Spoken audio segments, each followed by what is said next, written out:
So, yo, it is good to have you here. We should just do a little bit of banter to let the live cook up on your end because my end had 27 people online, so not so lots coming from my side at this moment.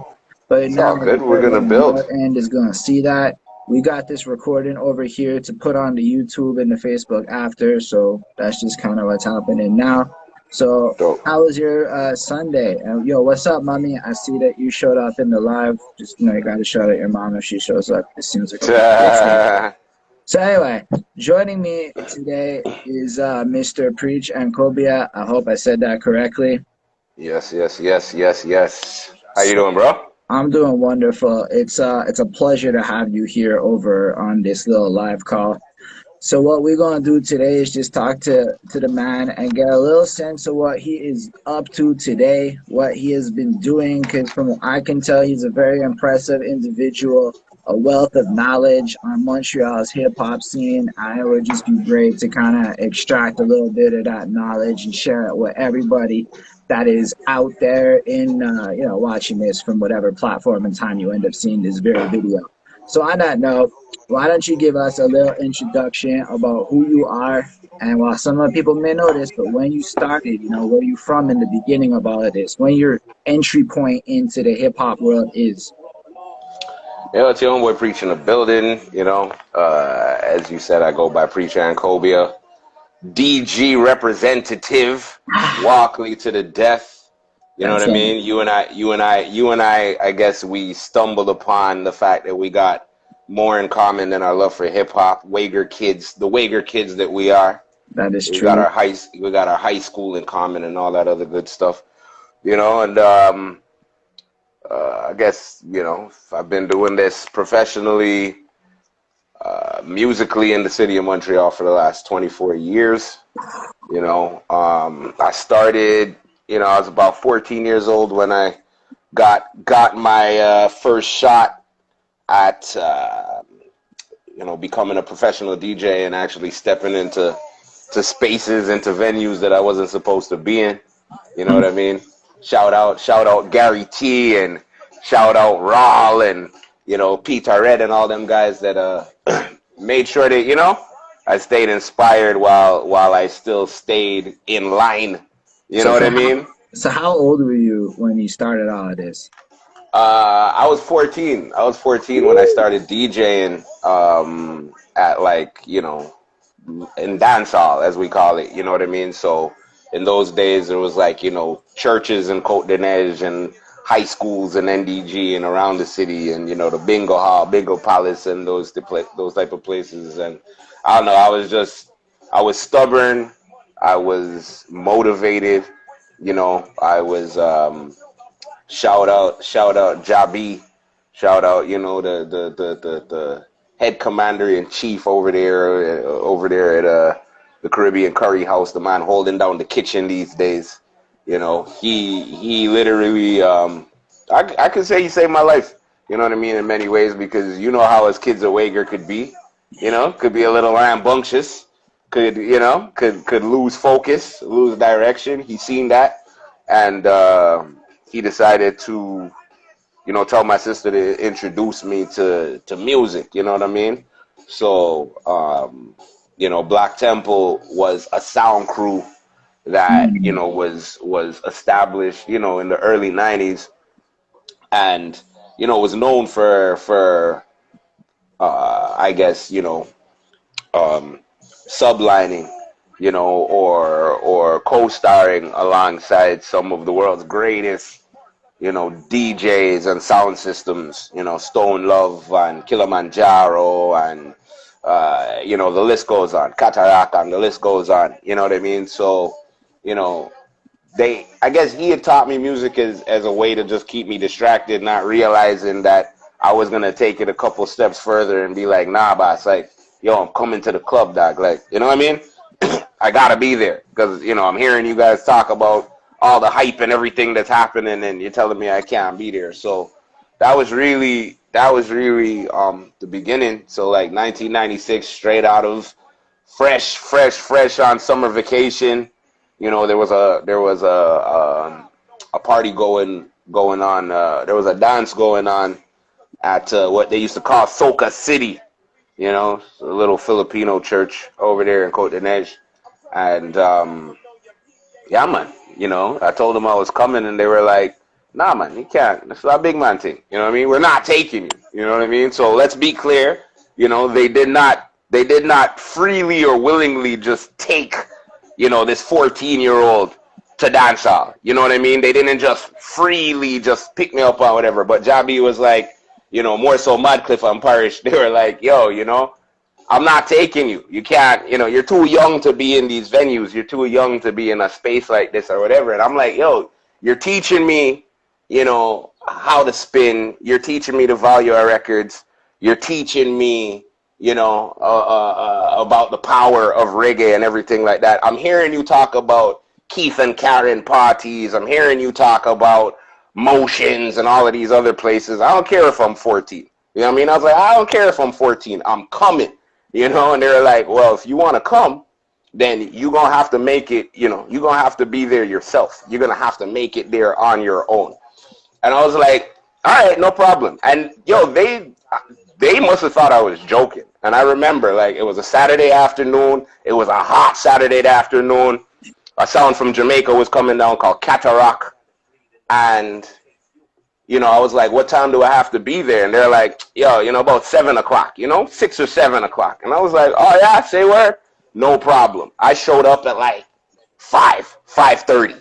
You know what I mean? And I literally sat outside and watched every DJ load in, watched the technicians load in, sat outside for hours. Because I'm sure they figured that, like, they were going to give me, you know, some time that was just off. And after an hour, so after half an hour, I'd just get discouraged and I would leave. And I was like, nah. And I just sat there. And I remember the look on their faces when they pulled up and they seen me sitting in the parking lot. And they were like, yo, you're really here? And I was like, yup. And they're like, all right, so I guess we got to bring you in. Grab the records and come. And that was it, you know, for the first couple of years. You know, that was my job. I was carrying record boxes. I was carrying crates. I was, you know, wiring any DJ sets or breaking down anything or whatever. I was the gopher, you know, just to get in the party, just to get in the dance. I was the gopher, you know, and, you know, I got my chance to, you know, slowly but surely, they started handing me the microphone. Slowly but surely, they started letting me, you know, kind of touch the turntables here and there. And, you know, because of people like Gary T, because of Peter Red, because of Rawls, God bless his soul, Rawl was, he was the owner of Motions, you know, and that was one of the hottest clubs, underground clubs, hip-hop clubs in the mid-90s. You know what I mean? What was it? It was, I want to say, what, Bishop Street, like Mackay, I believe it was on Mackay. I want to say 1222 Mackay. I could be wrong, but, you know, like, come and go, so many things, but, like, it was one of the hottest clubs, you know, all the downtown man, them, all the DJ youths, all the uptown youths, everybody. You know what I mean? As soon as you turn 18, you're out there. You know what I mean? You're out there, you know? So, you know, I wasn't, you know, these guys used to, the promoters, the owners, they used to see me coming.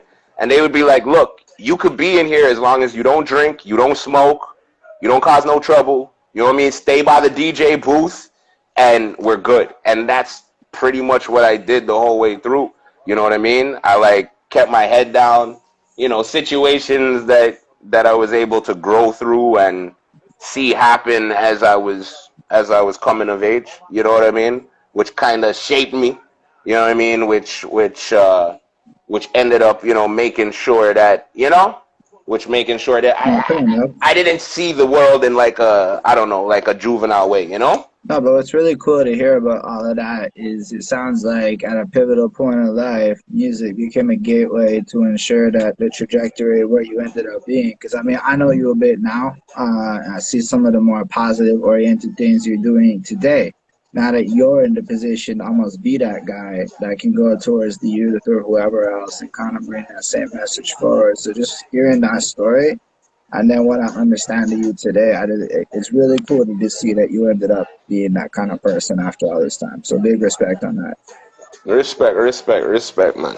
You know, definitely. I mean, the times were different, and as you said, you know, I mean, music has always been a gateway. Music has kind of always been a space. So it's like, You know, I got to shout out, shout out DJ Class, shout out Bobby Payne, shout out, I see everybody, Toya, Selector Luna, I see everybody there, you know. Hussein, Jamal, yeah, I see my guy right there. But, you know, it definitely was a gateway. And because of people like Don Smooth, you know what I mean, the voice of the city, and because of DJ Tough, them guys owned a record store downtown, you know, and I used to frequent there. Before I was frequenting there, you know what I mean, there was spots like Chin Fat Records, and there was Taboo Disc, you know what I mean? And that was literally every day after school, every single day after school, me and Star Q, big up Quentin Gonzalez, you know what I mean?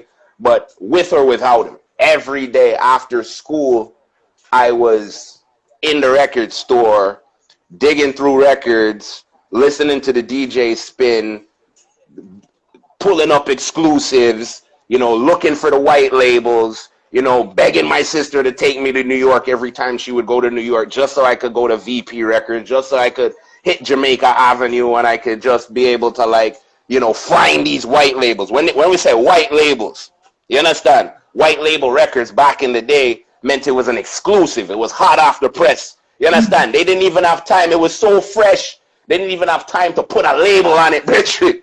So they just drop a white label on it. You see me? So it's like you were able to find some of the most exclusive tunes ever. Like, I remember coming back to Montreal with a record by Beanie Man called Romy that nobody had. You know what I mean? Nobody had. And I remember, you know, we were playing at, there used to be a club, you know, where the Rona and the Club Entrepôt in LaSalle on Lapeer and like Dollard, you know what I mean? Lapeer and Dollard right by like the Pizza Hut and everything. There used to be a club in there called Mingles, you know what I mean? And we would go into Mingles every Friday night and mash up the place. I mean, so much so that they had to run us out, you see me? But I remember literally being in there with like a handful of people and being like, yo, we just got off the bus from New York, got a new Beanie Man record, never heard it before, here. And literally the entire place turned over. You know what I mean? We had to play that record. I think we played that record about 25 times. You know what I mean? Those were the days where you could, you know, as Jamal is saying, bring exclusives. Right. You know what I mean? You could bring exclusives. You could be able to really build our music. So, like, you know, there were spaces for us out here just as like music loving youths that didn't play basketball, that, you know, didn't want to necessarily, I love video games and everything, but I wanted to do something else. You know what I mean? So there were spaces for us to go, you know, i.e. the record store, and be able to just moss out alongside people like Don Smooth and Tough, who weren't going to kick you out of the record store because they understood that we as youths needed a space to be distracted as well. You know what I'm saying? So when Don ended up inheriting that spot on K103 from Heo, right? A lot of people don't remember Heo was pre-Don Smooth K103 days. You know what I mean? And, you know, as kids listening to K103, listening to CKUT, listening to Masters at Work, when Masters at Work were actually cutting records. I mean, most of them are cutting records nowadays, but when I'm telling you that the fire's gone, you know what I mean? It's no longer because you guys get your music online. You get it from Spotify. You get it, you know, YouTube and all these other things. Right. Yeah, I see what you're saying. Music curation by the DJ has almost died, and a lot of DJs have lost inspiration because of this digital death. You see me? So yeah, man, you see, yo, exactly. You know what I mean? DJ Class saying, you know, like LDG and Flight. You know what I mean? Like LDG. Yo, Class, if you could remember the name of that program that used to come on. I was a youth. I was like 4 or 5 years old. And LDG, Flight, and them man, they, you know, them guys had one of the, if not the original hip hop show in Montreal. Okay. You know what I'm saying? And that really led it open. It was radio. It was radio. Okay. Like, we didn't have no access to TV those days. You That's know what I fair. mean? If we didn't go to Toronto, like, you're not getting nothing. You see me? Mm. I don't really think about it like that. I guess I've been pretty spoiled since I'm an adult. I've been to YouTube, so kind of got around that since I'm 18. Yes, big up DJ Class, the Sound Supreme show. You see the Sound Supreme show? Like, that's where it all started for most of us. And I'm not 40 yet. I'm not 40 yet. You know what I'm saying? Like, you see, I had to like even like it's creeping. It's creeping around the corner, you know, a couple of years. But like I'm literally the last of the Mohicans when it comes to that generation. Big up Mm. Shades of Culture, big up Chuck Ice, big up At Random, big up I Spy. You know what I'm saying? Like literally the last of the Mohicans. You're talking to him right now. You So know when what I you mean? And say it's that, you just mean because like I snuck in the door. You know what I mean? so we're just to be clear for everybody, right? Watching this, we're talking about like the inception of some of the early parts of Montreal scene, or just Exactly. would you say that's like the beginning of it, or just like a generation that you're referring to that? Well, I mean, the Sound Supreme show was the beginning, as far as we're concerned. You know what I'm Okay, saying? Like, I don't remember anything else, and I don't know too many people. Like, I know that there was, I can't remember the name of the French crew. Obviously, we're in Quebec, so right. obviously the French kids kick open the door before. You know what I'm saying? And you know, this is where you get like people like DJ Choice, you know, coming out. You know, and DJ Choice went on to be in the producer, one of the main producers for Shades of Culture. You know, these Right. guys were out there, you know, sampling records. You know, so we as a younger generation were motivated to try to do the same thing. Like I remember like my mom, I mean, let's take it even further back. Like, shout out Dshade, shout out all those guys or whatever. But my mom and my dad met working at London Records in Montreal. Okay. Right? London Records ended up turning into Polydor Polygram. Right? They were on like they were in the manufacturing line. No, you know, music exec stuff, no none of that stuff. They were on the manufacturing line. But music has always been a huge part of my world. So those days when them guys were like, when they would work, Fridays would come and, you know, whatever records were misprinted, whatever records were left over, whatever, you as the employee, you were allowed to take them home. You know No what I way. mean? So, That's fresh. yeah. So my mom used to come home with like truckloads of records. Now this is before I was born, right? But she has all those records. We still have all these 45s stacked up. So it's like I grew up with like the wonderful world of Disney on record. You know what I mean? With like all of my favorite children's stories on record. And then like listening to like Motown hits and then listening to like, you know, some straight up underground hits, you know what I mean? That you couldn't find nowhere. So I remember I would put like on my little like play school record player. You know what I mean? Everybody back in the day had this little play school record player, the yellow and the red and the little, you know what I mean? And you put your 45s, but it played records. So you put your 45s on it and you play a record. And I like literally, I remember sitting there with my cousin, shout out the memory of Shame Dog, and we'll get into that after, but, and him literally being like, yo, you could scratch this, bro. But you know, so my cousin was like, he realized that like he could start scratching on this play school turntable, and was like, yo, you can like we can listen to our music because you know we're 4 or 5 years old. I'm thinking that we can just put on like our Mickey Mouse records and play those, and it's like no, we can listen to our music, and that really opened up. Like I used to sit down with the Kaya album, the Bob Marley Kaya album as a kid, and just like that was my toy. I used to play with that.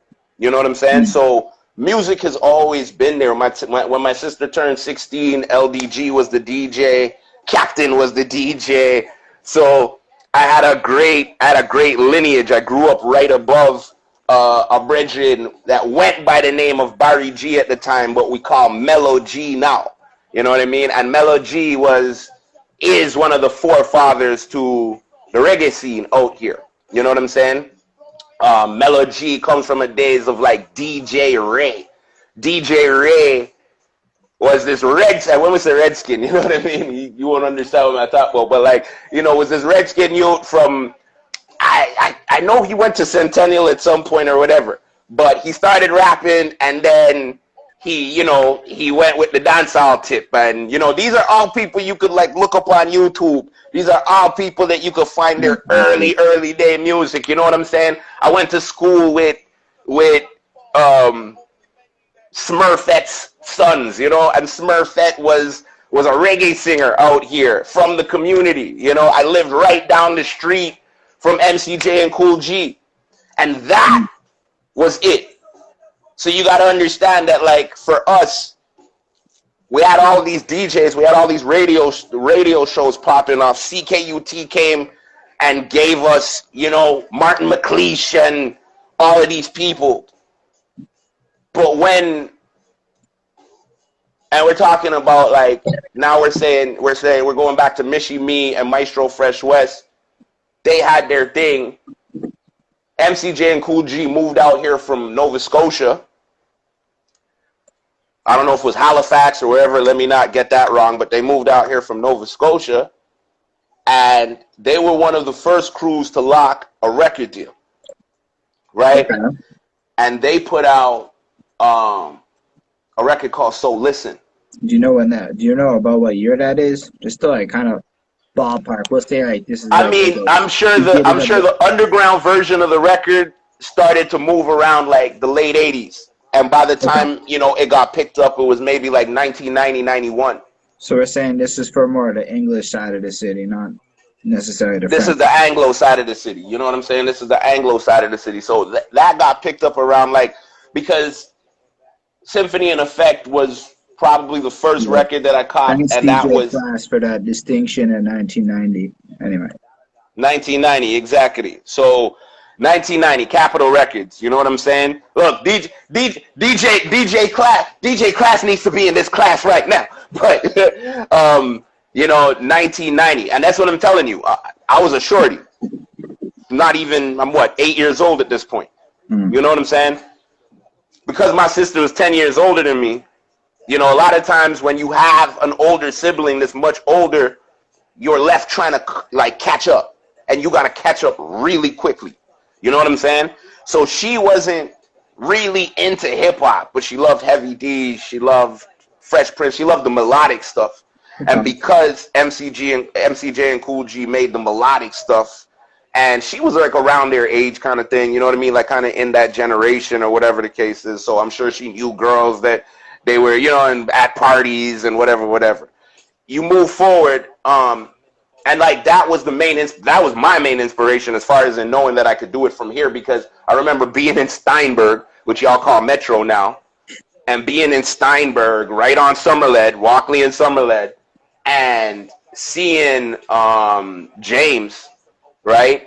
And my sister being like, yo, that's MCJ. And I was like, from the music video? And she was like, yeah, from the music video. I was like, doing groceries? And she was like, they're people too. And I was like, but like, aren't people in music videos famous and all of that other stuff? And they're like, no, you know what I mean? No, Tamara, I'm saying it was Steinberg's, Walkley, let's get it right, Walkley and Summerled. Anyways, but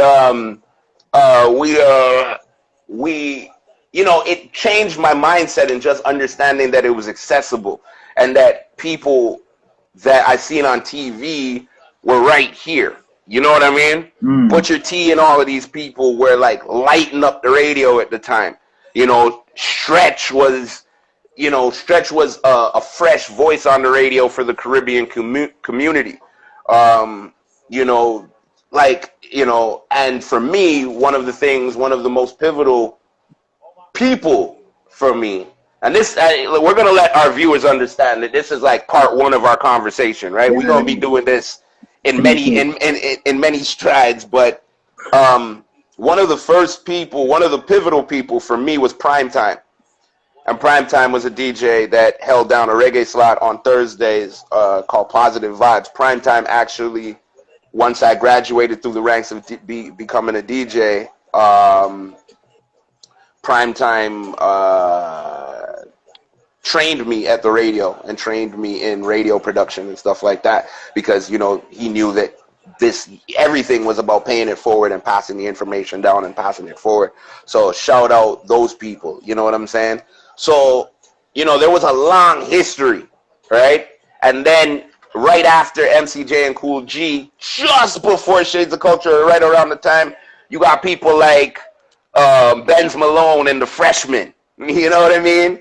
Now you got like some, you know, these are like, this is college hip hop, this is Sage hip hop, and this is when that sound really starts to infiltrate Dawson and Vanier. And, you know, once again, I'm still a shorty. I'm still a youngin'. I ain't supposed to be there, but I'm there because, you know, the scene is being described, or my sister is taking me to certain things, and whatever the case is. And I remember these dudes would, you know, they'd come out in the overalls with the strap off, like Fresh Prince with no shirt on, and like the coolest thing on the planet. You know what I'm saying? As a kid, you're like, fuck is this? You know what I mean? You see girls like run up and shit. You like, yo, that's all I don't care about nothing else. I don't care about nothing else but Ben's Antoine.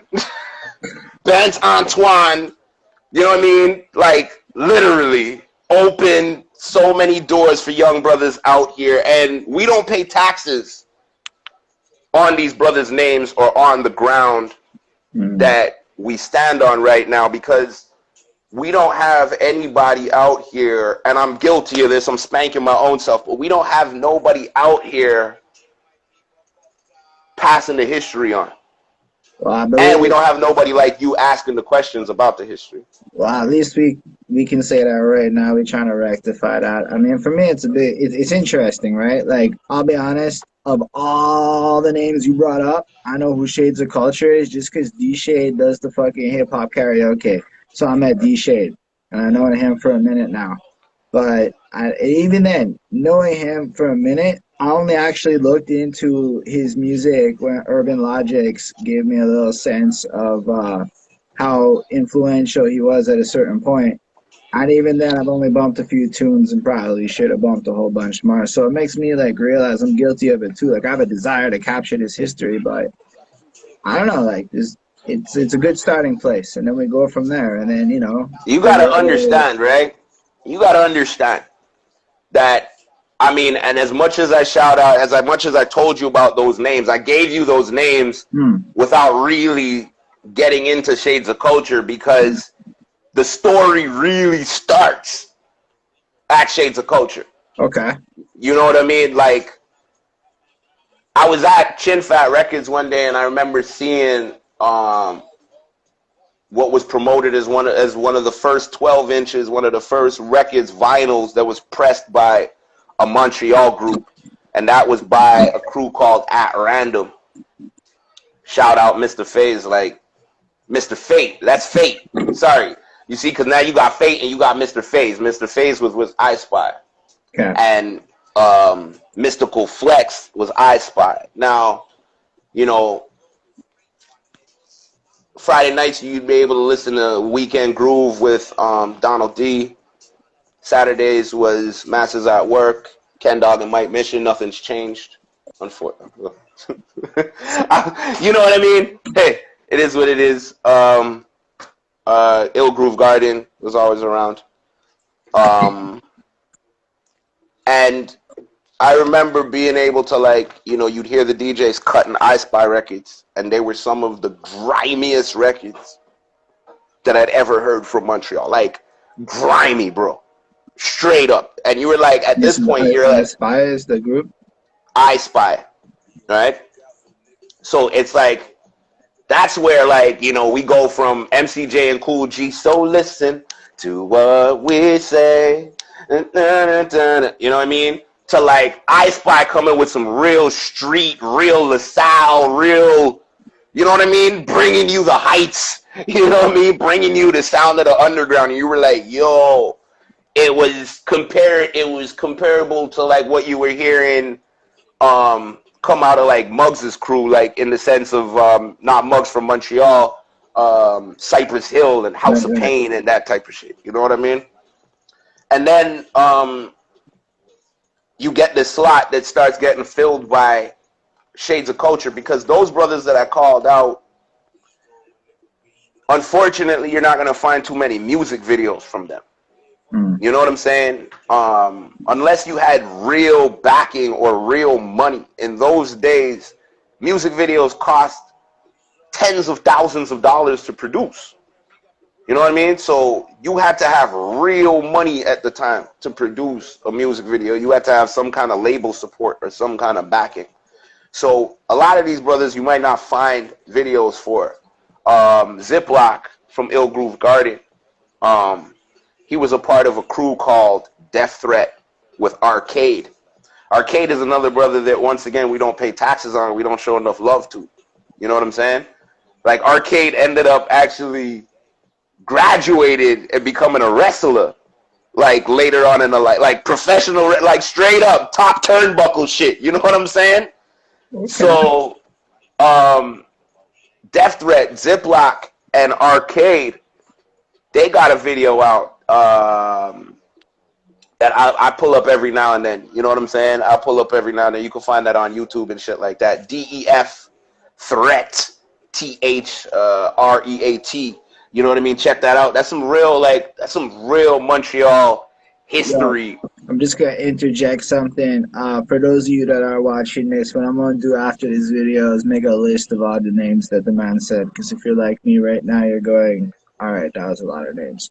So I'm gonna make a list to make a Google Doc or whatever, and throw that into the description of whatever non-Instagram video platform you're watching this on later. Yo, this is just to tell people that we have a history. Too many of our youths don't feel like we have a history. You know what I'm saying? Class, yo, trust me, we can't get to Butter Babies before we talk about, you know what I'm saying? Shades, right? Because, you know, we were about, like, I'm telling you, I was about like 11 years old when, no, I was about 9 years old when KCLMNOP, shout out the king, when KCLMNOP got the nod with Juliette Powell, I believe. I don't think it was Marilyn Felix, but Juliette Powell, bro, if you don't know Juliette Powell, you need to go and look up Juliette Powell's pic. Like, Juliette Powell was one of the most gorgeous women, black women, Haitian women, representing our culture on television in the late 80s and the early 90s. Sweetest woman on the planet. You know what I'm saying? Great heart, just amazing person. And KCLMNOP, who is a Quebecois rapper, he pretty much invented rap keb. Pretty much invented this whole hip hop QC shit that you see. You know what I mean? Literally. I mean, I understand that there was people that were pivotal, but he solidified it. You know what I mean? He brought it forward. You know, it's a fantastic distinction. Yeah, not to say that any one person didn't matter, but certain people, just by the way history goes, might be more significant in what happened. Exactly. So KCLMNOP got the nod to do the carbon copy, the Quebec version of Rap City. Rap City was a hip hop music video show on Much Music. I remember. Right? And then Rap City, you know, started on Music Plus, right? And Rap City was where you would see predominantly, obviously you're going to see more Quebecois, whatever the case is, but you would also catch a glimpse of our local here. You would see Maestro, you would see Shades of Culture, you would see, you know what I'm saying? Like, you would see Montrealers in the spotlight. So, you know, like Anglo rappers would end up being there as well, is what you're saying. Straight up, you know what I mean? Fair enough. That's some love. So straight up, like, you know, one of the first times we ever heard anything that really made us feel a certain pride. I remember walking past Jayward Park, and they used to have Sundays in the park back in the day. Sundays in the park used to be in the summer was like a monthly vibe, maybe even a weekend thing or whatever the case is. But it was like a vibe on Sundays that the families would be able to come out and just jam in the park. You'd get some DJs, some food, some whatever the case is. And this was one of the first times I remember, like, because I was always a renegade and I'm going off on my own, and, you know, 10 years old, 11 years old, we were latchkey kids back in the day.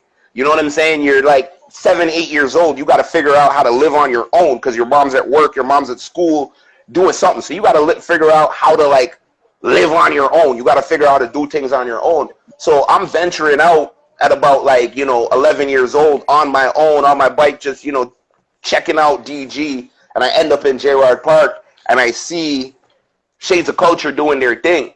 That's You know what I'm saying? And I see this like, I see a white dude, an Indian DJ, and a dread, a black dude with dreadlocks, right? On the mic, doing their thing, and I'm like, okay. And Dshade, who is one half of the vocal unit, right? Dshade, Orion, and Storm. Man, I had Shadow in my head. And Storm, right? Were the three gentlemen that I came upon. And I remember like a couple months later, you're watching TV and all you hear is like, oh, wow, what you thinking? Botch Dynasty, you know what I mean? Mr. Len coming in, and how could I forget that, we're speaking about all of this and we're speaking about the construction of NDG and hip hop and NDG, and we're leaving out one of the most important units, which was the Autobots, which we now call the Bots Dynasty. The Autobots was DJ Blaster, and let me not even get into names, okay? Like the same Blaster that's blastering around right now, playing live at all the old port, just everywhere that's a commercial space, he's there. Exactly. Okay. So I mean, you know what I mean? Like Master Blaster, DJ Blaster, you know what I mean? Like, all of these, we had a lot of DJs and MCs that had taken on, names from the Autobots, and it grew to be pre-Wu-Tang. Let's be straight. Let's be clear. Pre-Wu-Tang. It grew to literally be one of the largest movements, hip-hop movements Canada has ever seen. This, I'm convinced, is where my sister in Motion, big up the queen, right? Motion is a poet, an MC, a playwright, but just an all-around awesome energy. One of the most pivotal people. She downplays herself. Okay. But literally one of the most pivotal people in our community across the country, Bridget. Especially for us youths. You know what I'm saying? Like for coming up, she was out here rocking with Ill Groove Garden, Ziploc, Manchild, and they got a song out called Man in Motion, Butter Babies. All right? All of these people, right? There was this brother named Sekou Toure. That is Manchild's slightly older brother. He had put out a record that nobody has ever heard, like Brethren. What I'm saying, like the crime that he put out this record that nobody really got to hear, bro. It's amazing. So for some reason, I've been in the ether, in the middle, to be able to pick up all of this like info and soak up all this sauce because it was happening right around Walkley, right? Anything. Walkley was pretty much Brooklyn in the 80s. Anything that you did, you want to know if it's hot, you got to come to Walkley. You know what I mean? You want your ganja, you got to come to Walkley. You know what I mean? You want to meet some girl them, you want your car fixed, you have to come to Walkley. So everybody was coming to Walkley. Even people will tell you that they came to Walkley who not come to Walkley. But everybody was trying to come down to Walkley. You understand? Right? So all of this was revolving right around here. And there was so much energy and vibration to be picked up that when the Autobots was doing their thing, I'm gonna say like, yo, literally, I remember, this was when I was really too young to be in the spot. You know what I mean? But I remember seeing a clip of the Autobots performing at, I don't know, could have been the Dome, like the Thunderdome or somewhere, right? It was like it's huge, could have been Fufun Electric, most likely Fufun Electric. But the whole stage was ram, brethren, was filled with man them just passing the mic and killing shit, just ciphering down the whole place. The energy of the city. This is like 92 Riots time, right? And you got to understand that the 92 Riots, we're going to go all over the place now. You got to understand that the 92 Riots, those when the Canadians won our last championship. 93? The 93 Riots. You got to understand that those 93 Riots were pivotal in the city, bro, because just like the blackout in New York, right? Those riots created enough DJs, brethren. Those riots created enough producers, brethren, because man, them were downtown copping equipment, dog. You understand? Yeah. So you see those 93 riots, brethren. Yo, this is where the DJ boom, the sound system boom, the production boom. Yo, shout out the Quebecois man them for real, brethren. Shout out everybody who was drinking for real, dog. Like I'm telling you, dog. Yo, that was some real things, eh? Man them were like calling big mans like, yo, dog, where you at right now? Where you at right now? Yo, stop everything, drop everything and come downtown. Come downtown. Mans them were loading up. You understand? So yo, shout out Steve's, shout out Sam the Record Man. Shout out, yo, all of these places that, you know what I mean? Hats off to you guys who made sure that we loaded up. But these are the pivotal moments that got us, like, moving forward. Out of that, you get crews like Shades of Culture, Butter Babies, whatever the case is, blah, blah, blah. Shades of Culture start putting out music videos, right? They get a deal. So for us now, it's big things.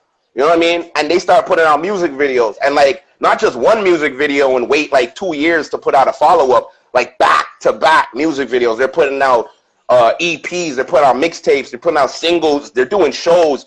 They're on tour with Bad Brains. They're you know, these guys went on tour with Backstreet Boys. You know what I mean? They were the first crew from Montreal to get featured in Source magazine. They got featured on BT. They got For Us. Now I'm in high school, bro. It's over. Like, we're like, yo, Montreal is here. You know what I'm saying? Montreal is here. And at the same time, the Empress Motion is working with Butter Babies, but she's also in Toronto because she lives in Toronto. She's also in Toronto inspiring the next generation who happen to be, and let's not forget DJ Starting From Scratch, who originally is from Montreal. LaSalle youth, all that, you know, big up. And then moved to Toronto to then become Russell Peters, well, ends up becoming Russell Peters' official DJ. But let's not forget DJ Starting From Scratch, who is probably the most pivotal voice in Canadian hip-hop outside of Drake, you know what I mean, as a DJ. You know what I mean? So Motion is in Toronto at the same time, working with people like Chalk Lair, Cardinal Official, Mathematics, like all of these dudes that are, you know what I mean, and says, like, kind of amongst other people, sparks the vision that says, yo, you know, like, Canada's giving out grant money, right? You know that, like, if you guys were a unit, if we, like, paired up as a unit, you know what I'm saying, we could get this grant money. And I'm not just putting this on Motion alone. I'm sure there was other people within the workings. You see me? But as we got the history, right, this is what you get. This is where the circle comes from. The circle, right, is where, as the sister and as the Empress is letting you know, the circle drops this record called The Northern Touch. Northern Touch takes the best of the best from across Canada, other than Shades of Culture. And look, I mean, I got my problems on that, but Shades was out there doing big things. You see me? And they put out this record that literally kind of changed the tide of how we seen Canadian hip-hop out here. You know what I mean? You know, Tara Chase, MC Scooby-Doo. You know, once again, as a wager right yourself, you would appreciate the fact that she was a Wager kid. You know what I mean? She was out here. She went to Wager. She was spitting in our hallways. You know what I mean? She was rapping in our hallways, doing it with us. And then she moved to Toronto and followed up in the footsteps of people like Michie Me. You know what I'm saying? Michie Me put out a record called Jamaican Funk that slightly predates, the whole Michie Me deal in Toronto slightly predates Maestro Fresh West. Michie was out there with Salt and Pepper and the crew that Salt and Pepper and them guys were working with. You know what I mean? I think it was KRS-One, and I could be wrong, but don't quote me on it. But you know what I mean? She was out there doing her thing, big things. You know what I mean? Gorgeous, but melting everybody's hearts out here. You know what I mean? So Michie comes out. Maestro puts his music out. You know, Montreal, like, you know, we start throwing our little dice in there and whatever the case is. You know, DJs are popping up here and there. You know, starting from scratch, moves to Toronto. He starts kind of solidifying his DJ career in Toronto. And, you know, he's doing Caravana and he's doing all of these other things or whatever the case is. Cardinal Official and all these guys. We had this close relationship, you know, between Montreal and Toronto with the MCs and stuff like that, coming back and forth. Cardinal ends up, and other MCs end up putting on Tara Chase. You know what I mean? She puts out videos, once again, inspiring the kids from Montreal, you know? Butter Babies, then, like, I think we're getting towards, like, the end of the 90s. When I say the end of the 90s, like 97, you know, 96, 97, whatever the case is. And my... So that's crazy. So it's about, I guess, 45, 50 minutes, and we haven't even broken the end of the 90s. You see what I'm saying? That's a lot of stuff. I don't think anybody I know really. I mean, some people I know it, but I think most people I know don't know shit all about any of this. So I'm fascinated. Like, I'm gonna have to digest this after, go Google some stuff after, give me a whole bunch to like fucking research here for real. But like, this is amazing. Like, this is like, I don't know, just a lot of names, a lot of interesting names. Like, it's the starting point or entry point for those of you that are curious, like me, to start digging into the internet to find out more. And for that, I appreciate it. Well, no, I mean, look, you know, and there's so many. This isn't me, right? I'm a journalist. You know what I'm saying? You know, I'm a writer first. I have an investigative mind. You know, I'll be sitting with my queen's dad, and he's not a big talker, and you know, I'll be pulling out history out of him and then coming back to my queen like, yo, Pops was saying this, and she'd be like, I never heard that story. You know what I mean? So I've always been very interested in you know, where people, how things start. I always want to get to the root of things. You know what I mean? Right. I'm a water sign. That's kind of, you know what I mean, the depth of stuff, you know, is where I reside. So yeah, you know, so as I said, we're looking at like 96, whatever the case is. My god sister, shout out Dara McIntosh, and the McIntosh family. You know, my mom's Vincentian. We come from St. Vincent, you know, big up all of we Vincy people. You know what I mean? But the McIntosh family is a family from St. Vincent, who's always been a very musical family. You know, my family grew up closely with them. And Dara, I guess, followed in those footsteps as far as in just her, you know, media relations and stuff like that. Dara was hosting a cultural program, was hosting this cultural program on, like, if you had Videotron or whatever, you get it on like Channel 9 or some like obscure channel like that, you know what I mean? And this was where you would get like Chinese programming and Korean programming, and then you would get this West Indian show, and she like hosted this show about like black life in Montreal or urban life in Montreal or something like that. And I remember, like, I would tune in just because it was fam and stuff like that. But I remember one day, now I'm sitting there, and they introduce Osei Alain, Manchild, the Butter Babies. You know what I mean? And bro, like, I never heard anything like this. You know what I mean? Like, the way, till this day, the way that this dude spits is insane. Like, shout out Think Twice one of the dopest producers in Montreal. Think Twice. I had one session. I did one session with Think Twice, and he heard me spitting. He was like, "Oh, you're on that man child. You're on that man child shit, eh?" Like, and I was like, "No, not really." He's like, "Oh, you know, you kind of you got this cadence that reminds me of man child. You know what I mean?" And I was just like, you know, that's where a big part of my inspiration comes from. You know what I'm saying? So, you know, to have people like that, and then, you know, to see his growth, to see them start putting out music videos, which became, you know, was little after Shades of Culture. So the doorway was slightly open for them, and it was different. You know what I mean? Montreal we had like little crews. We had like people like ICM that was coming up. We had Zubone. You know, Zubone might be a sore point for certain people, but Zubone Records was producing a lot of great talent. And Zubone had this brother named Misery. Misery, I came to know Misery as a barber after his music career. And Misery hands me his tape one day. I actually hands it to my homeboy Kenton, and Kenton hands it to me and says, "You got to hear this thing, man." And I played this tape that was produced by Zubone but never released, and it would have been potentially the first. It would have been the first solo record from the city, you know, pretty much. You know, shout out Gundy, you know what I mean? Gundy was, you know, right there. And Gundy's still out here doing his thing. Gundy's, you know, killing it. And I don't know the name of the record. I don't know how many songs. I don't know. I just remember this record called How Much Wood Could a Woodchuck Chuck, but that's another story. I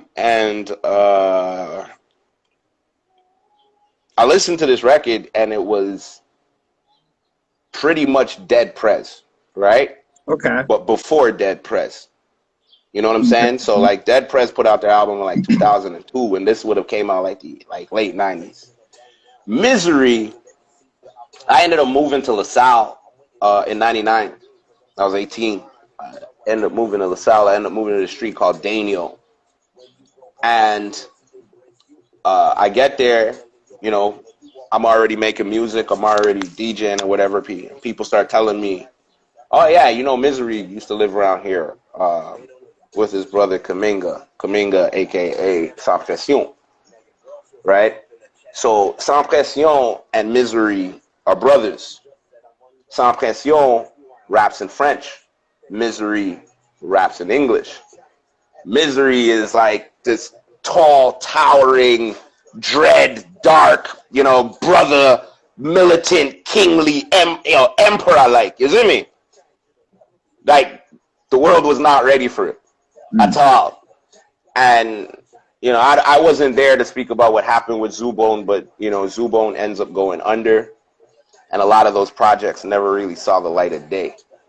So, you know.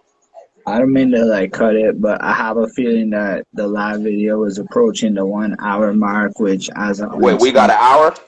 That's what Instagram's gonna cut the video. We may have to just, if you want to keep going, restart it. We start a new video and keep at it. But just so that you and everybody knows coming, that might just happen in any point in the near future. Let's do it. Yeah, man. So we cut it and we restart it. So everybody that's watching right now, make sure you log right back on. Right. You know what I mean? Yo, CY, the dude absolutely has knowledge, man. Like, honestly, I think we could get 30 videos out of the man and still cover everything. It's fucking ridiculous. It's my pleasure to be here hosting this. Anyway, so yo, now we are good and we can keep going from where. So yeah, so I mean, as I was saying, with Misery's project, unfortunately, never really got the light of day that it was supposed to get. And bro, like as I said, we skating through. We're gonna come, like you're gonna watch the video, and I want you to pick out points from the first video, and then come back with questions, and you know what I mean? Absolutely. I'm serious. And, you know, it might not be like immediately the day after the video goes up, but I plan on actually creating a document out of this video to try to, like, you know, make a little map, keep track of all this shit, figure it out. So Yeah. collectively, we could end up with like a website or some shit like that that just really tracks the knowledge. And then I'm certain, because I see CY is there, a dude like him can come through and plug out the period where that man was promoting like hundreds of shows and shit. So like collectively, we can back up what the fuck happened in Montreal scene. Well, yeah, I mean, I think this is a big part of where we're lacking, right? Is that we don't have an archive. We don't have an archive of us. You know what I mean? Mm, And we're too divided. We're too caught up thinking about the black and white of things, that we're not thinking about us. You feel what mm. I'm saying? We need to make sure that our history, that we need to make sure that our lineage as a people, Montreal is where it all started. Don't get it twisted. People have to remember that. Montreal is where it all started.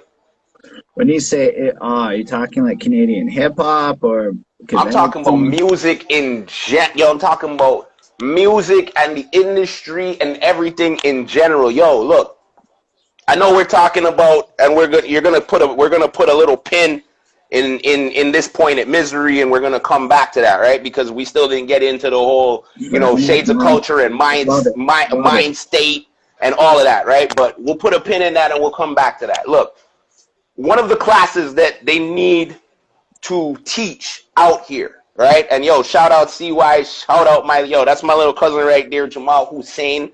You feel me? Like he's where a lot of this information is being funneled down to. You know what I mean? We Mm. spent a lot of time, you know what I mean? Shout out his 30th birthday. You know what I mean? Man, a big man, him finally have some hair on his chest and thing. You see me? So you don't know. So I mean, like, he's watched all of this happen. He's watched a lot of this unfold as far as in like through my journey and the journey with Black Temple and music or whatever. And shout out my OG Dshade all day. Like, I wouldn't know a lot of this without Dshade. You know what I'm saying? So like, I speak to Dshade every single day.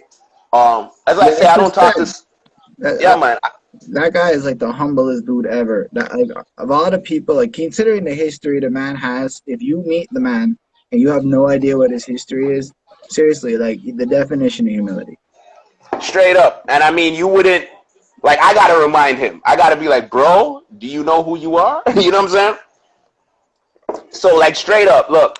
Um, I don't deal with soldiers. I only deal with generals. That's what I like. You know what I mean? Meaning that I fuck with leaders.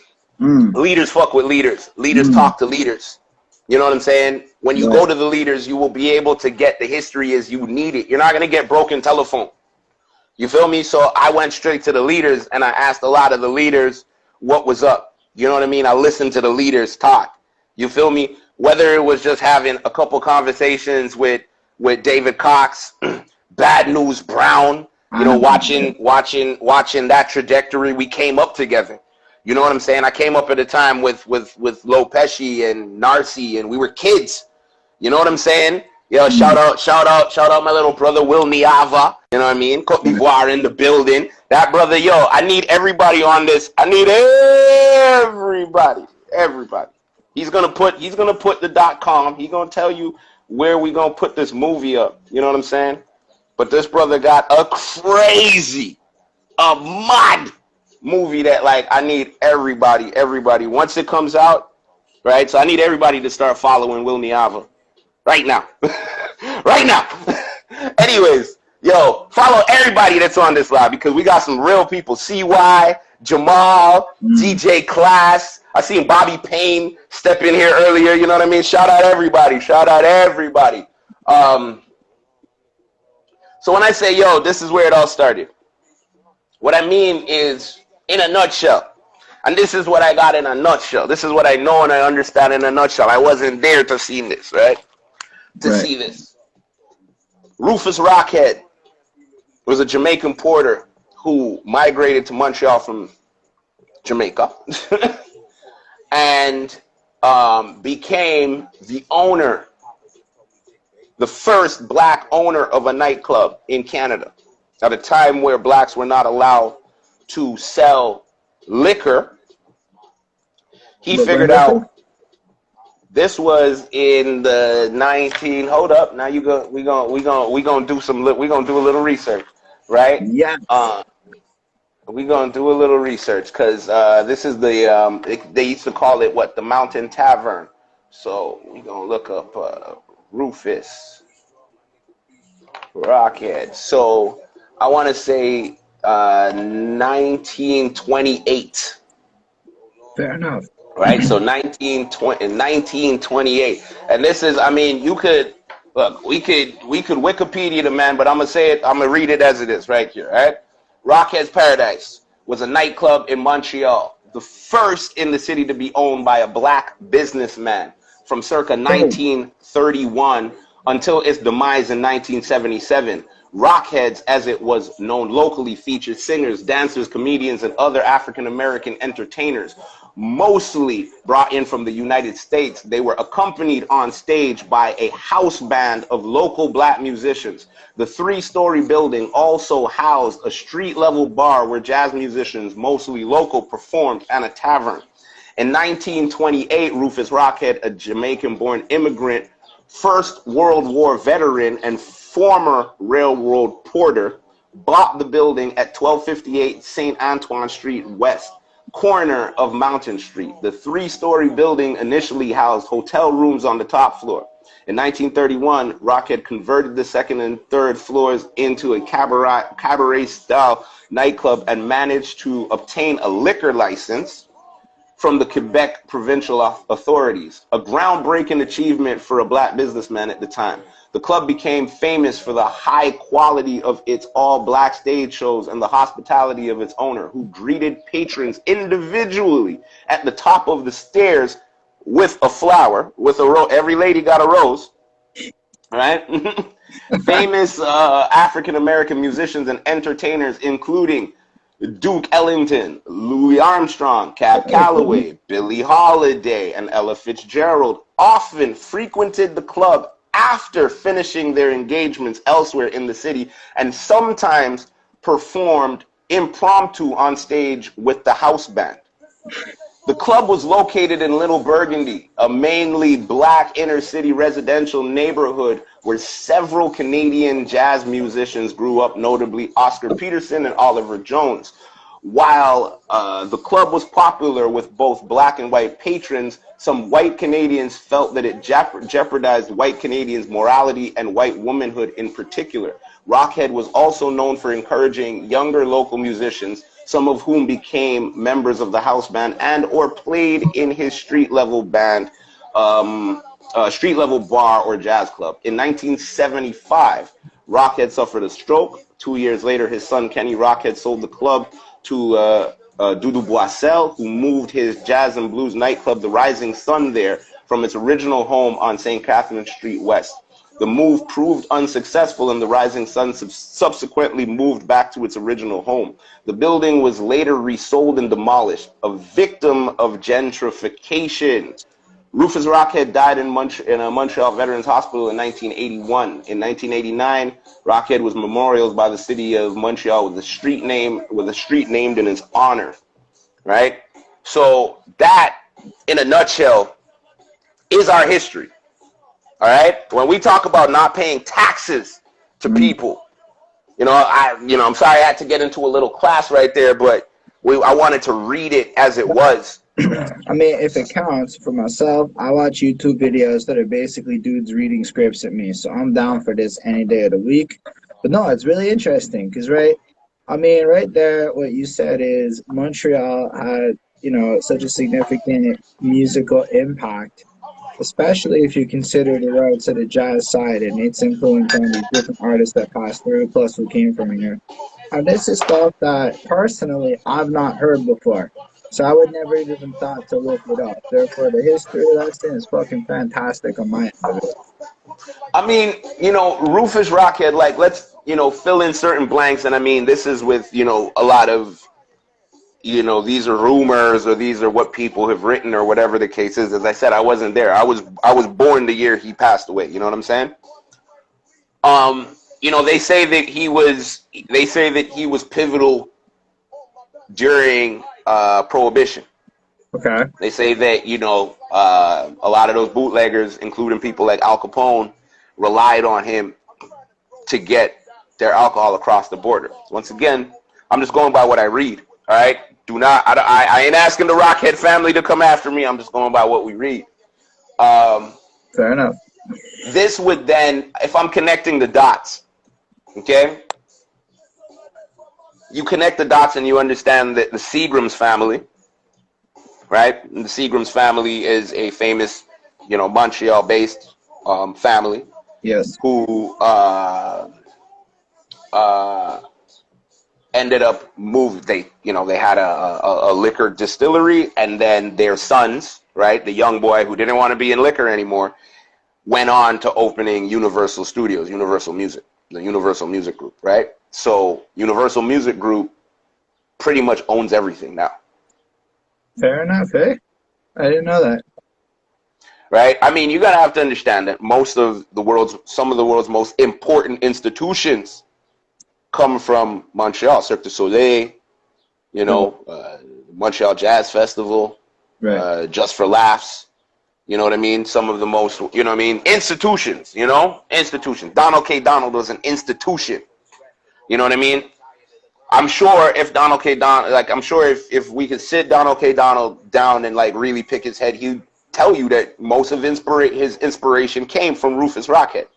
You feel me? Rufus Rockhead broke every single rule to make sure that we had something established. They say that his bar, the Mountain Tavern, had people came from all around to see what they said was the world's largest, or North America's longest bar, right? Okay. So everybody came in. That was a thing then, you know what I mean? And, he got around being able to only sell wine to being able to sell spirits and sell actual liquor. Now, the government at the time started losing their minds, bro. They started losing their minds, you know what I mean? To be able to not just see, this had nothing to do about black versus white. This was the haves versus the have-nots. He was supposed to remain as one of the have-nots. And the have-nots finally figured out what everybody else don't know, right? What people don't realize is that the plantation owners never disappeared, right? The slaves never disappeared, right? You know what they started calling the plantation owners? What? Landlords. And you know what they started calling the slaves? Tenants. That's a fact. All right, so he ended up literally he figured out how to rise. You know what I mean? And how to be how to carve out something. When they say that he converted the top floors, they say that those top floors originally were brothels. And they say how the system used to work, right? Was that the sisters would be out, at the Forum, or they'd be out at the jazz clubs, and they would be sweeting up, Sammy Davis, and well, I guess Sammy Davis didn't want to get sweet up by them, but they'd be sweeting up Duke Ellington and some of these other brothers that were, you know what I mean? And they would tell them, look, you need a place to stay, that's black owned, that cooks your own, cooks your food, you know what I mean? You want a place to sleep, you want to make some money, you want to gamble, you know what I mean? Boom, come down to Rockheads. And everything worked in sync. You know what I mean? They could come, they could get a bed, they could get a meal, they could get a lady, they could play some cards, you know what I'm saying? And then later on in the night, right, they go off and slide behind the curtain, go to the piano bar, and they do their thing. But all of this was a cycle. This is how the money cycled. This is how the money worked in the community. So when Duke Ellington or any of these artists came through and they were finished playing the Forum, right, he would have them come down to the club and play sets at 2 o'clock in the morning.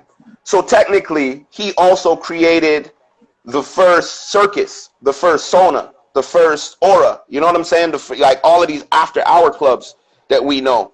He created that vibe. You know what I'm saying? Of having these after-hours performances. Now, this is something that Stretch could tell people about. You know what I mean? Shout out Howard Stretch Carr. It's.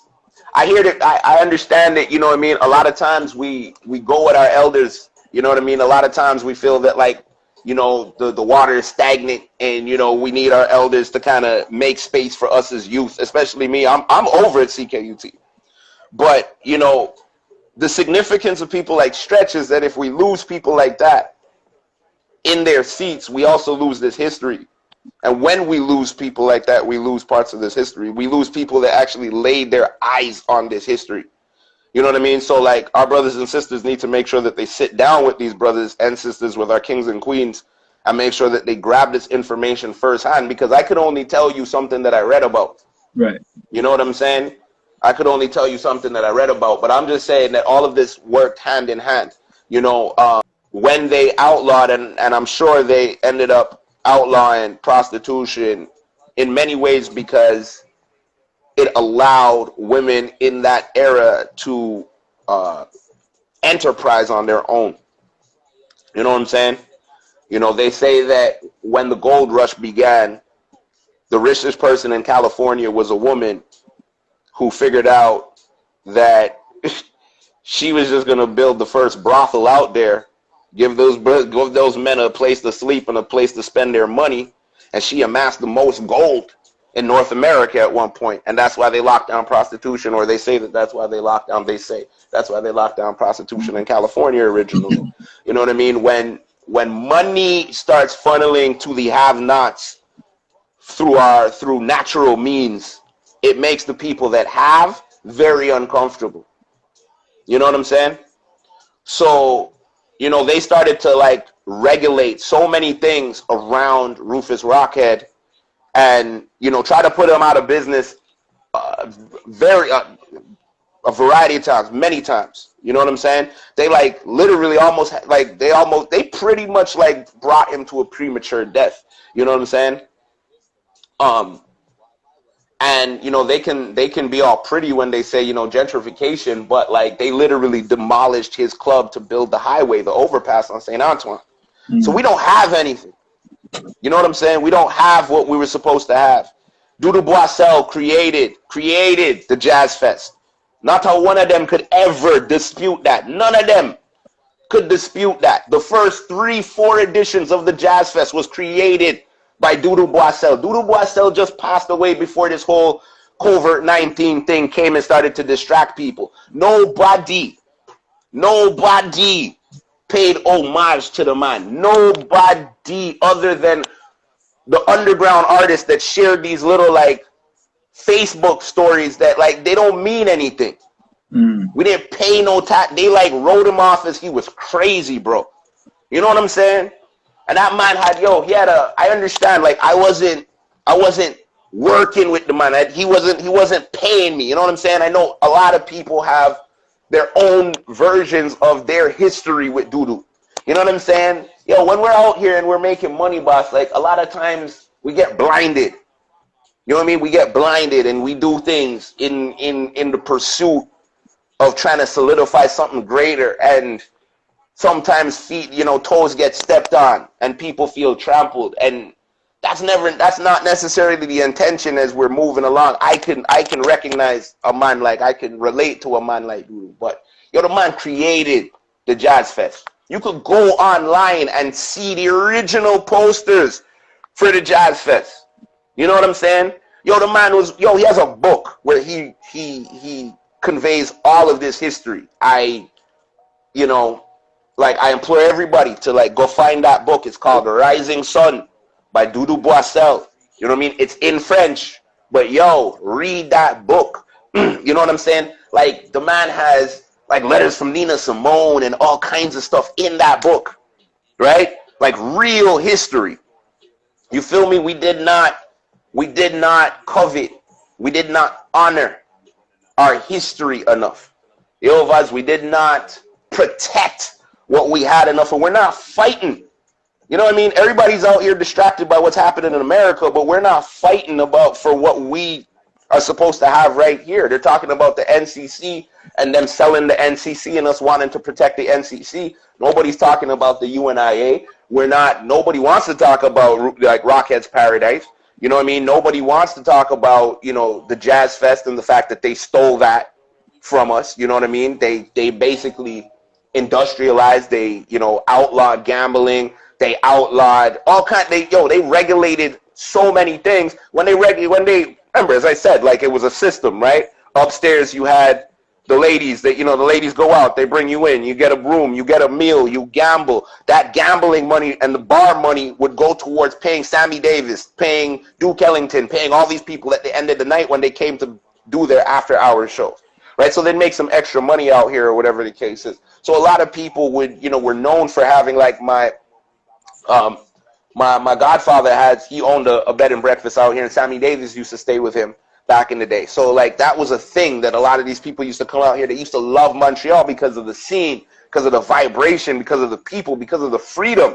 The joie de vivre, as they say. You know what I mean? Like the freedom, the joy of life that we had out here. You know what I mean? Like, this was before Bill. This is before Bill 101. This is pre-90s. You know what I mean? That, like, everything was still bustling. Like, we had a vibration out here. And when they regulated gambling and they outlawed gambling in the communities, they went and they opened Lotto Quebec.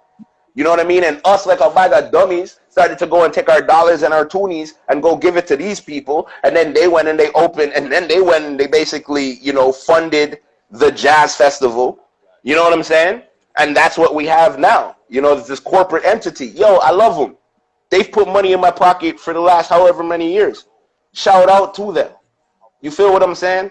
I'm not saying that the people that are there now are complicit in what the people then did. But if we're going to be talking about acknowledgments and systematic racism and all of this other stuff, we need to acknowledge what happened to our history. You know what I mean? We need to acknowledge what they're doing, what they did to inner city people. You see what I'm saying?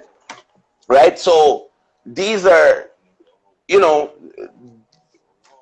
these are the stories that we need to start telling out here in the city of Montreal, Yeah. Honestly, I've been reading a lot of stuff recently, just in my books and whatnot, that I've been acquiring that are very comparable. The history of a lot of similar patterns, Jim Crow era things. So it's just interesting for me, at least, to consume kind of like the Montreal version of it. Like, you don't really hear about this. So I agree with you. There is such a need to tell the stories, because there's unfortunately this belief amongst at least many people I know in let's call it corporate America land, who really have no idea that so many things that you hear about from the South, will say, really could have transpired here. And like, when you're listening to what you're describing here, in a lot of ways, it's comparable. Is it the same? Maybe not the same, but it's very similar. It's very in the same ballpark. When you say what happened in the South, as far as in, like, what, the history of, like, intolerance and stuff? Yeah, but more at a systemic level of government regulation being used to suppress opportunity and slowly but surely cave away at things like that. Yo, let's not get it twisted, eh? Let's not get this twisted. I love my country. I was born here. I'm first generation. But Canada is the dirtiest country on this continent. The entire continent. All right? America is not. America shows you what they're doing. You see, they put their cards on the table, Bridget. Okay. Canada will sit here. They'll tuck in the bushes and they'll whisper. You understand? Everybody wants to talk about America's immigration policies, Trump's immigration policies. Let's talk about Canada's immigration policies, fam. Nobody knows about them. Why? Because they'll whisk away 20,000, 12,000, 10,000 people overnight. And when Canada deports you, there's no jury to go see, eh? There's no courthouse. Right? They put you on a plane and they send you back to wherever the fuck you came from. You see what I'm saying? Straight up. Yo, you want to talk about dirty? Yo, my people are from the Caribbean, Bridget. I've heard all kind of stories, my guy. These people will sit down. They'll come in. They'll sneak into your wedding, boss. You'll be getting married in the middle of your wedding, and immigration will come right here in Montreal, my guy. You know what I'm saying? You'll be in the delivery room with your child, Bridget. You'll be at the hospital. Yo, your baby, you're waiting for your child, and they will come. They will wait outside for you, my guy. Don't let Canada ever fool you into feeling that they are not complicit of some of the most systematic intolerance. I don't talk about racism. I'm scientific with it, okay? I'm scientific with it. At the end of the day, yo, come to me with science. right? Intolerance is scientific. That's natural. But why people don't like to deal with intolerance is that intolerance, somebody told me intolerance is too broad of a term. I said, what kind of stupidness is that? What kind of idiotic is that? You know what I'm saying? Why? The only people that will tell you that are afraid to deal with their own, to look in the mirror and deal with their own intolerance. And we are all intolerant on some level. We all hate somebody on some level. You know what I'm saying? Pick them out. Name one. You know what I mean? I'll start a list for people who tell me that they tolerate everything. I'll start a list, starting with the police. Then we go to government.